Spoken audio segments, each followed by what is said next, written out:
বিপর্যয়ের সম্মুখীন লাদাখ।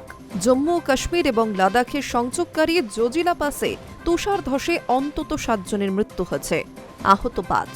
শ্রীনগর লেহ জাতীয় সড়ক ঢাকা পড়েছে পুরো তুষারের চাদরে। বরফের নিচে আটকে রয়েছে বহু গাড়ি, মাঝপথে আটকে বহু পর্যটক। উদ্ধার কার্য ইতিমধ্যেই শুরু করা হয়েছে, চলছে বরফ সরানোর কাজ। এই ঘটনায় গভীর শোক প্রকাশ করেছেন লাদাখের lieutenant governor VK Saxena.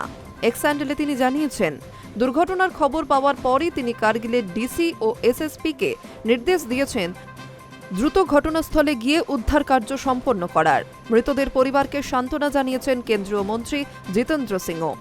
Cricketer শিখর ধাওয়ানও সোশ্যাল মিডিয়ায় শোক জ্ঞাপন করেছেন মৃতদের উদ্দেশ্যে।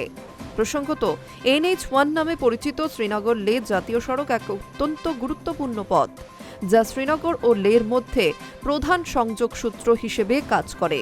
11,575 ফুট উচ্চতায় অবস্থিত জজিলা পাসের মধ্যে দিয়ে অতিক্রান্ত 434 কিলোমিটার দীর্ঘ এই সড়কটি এর নয়নাভিরাম দৃশ্যের জন্য সুপরিচিত।